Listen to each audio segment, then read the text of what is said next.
welcome back to Wendigow Express. Today we are once again on the layout. And we've got some construction updates to cover, and it'll probably just be a compilation because I've already done everything, and I'll cover that now. So this is the layout as it is to this day of recording, and I've made some changes, as you might see. The first thing you may notice is I've removed all of the trees from this section around the shed, as I've put a lot of the trees in one section to sort of make a forest. And here is the forest. So what I've done is put pretty much all the trees I've currently got into this one clumped area.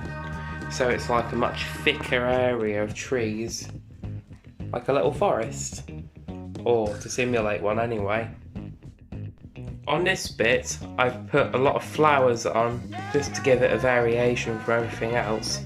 And then here, the last big patch of dead grass has disappeared as I've put some alive stuff on top. Sort of makes a nice double up effect. And for what I think is the third time on this layout, I've repainted the roads again.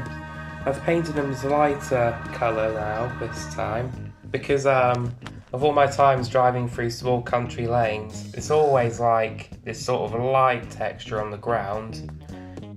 And then over here, I've made a pothole cover using just a little bit of clay.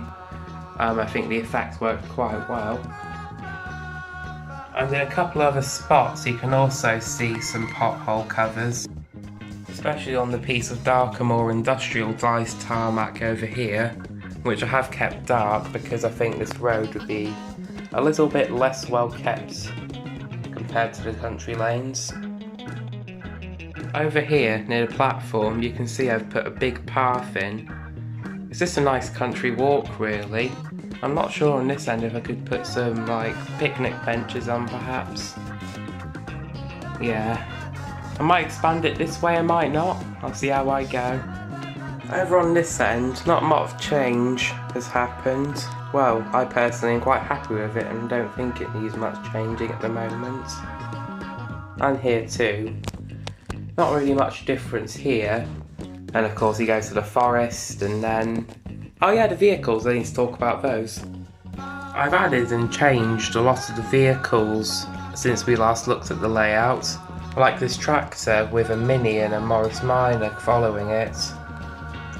Near the coaling stage we've got the coal shoveler's car here.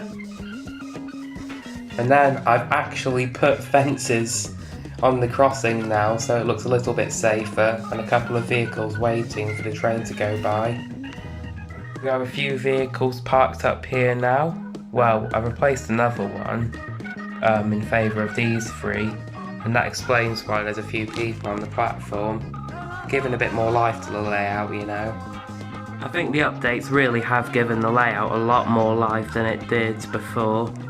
It's not really a very lonely yard anymore, is it? Then our final update for today, a sneaky service van behind the public phone box. And that's all really. A lot of change, all explained to you in a very short span of time. Back to me. And that's it for this edition of Wendigow Express. We've seen all the updates that I've done on the layout, or Lonely Yard as now I call it, and also just an overview of all I've done. And I'll see you in the next one. Goodbye!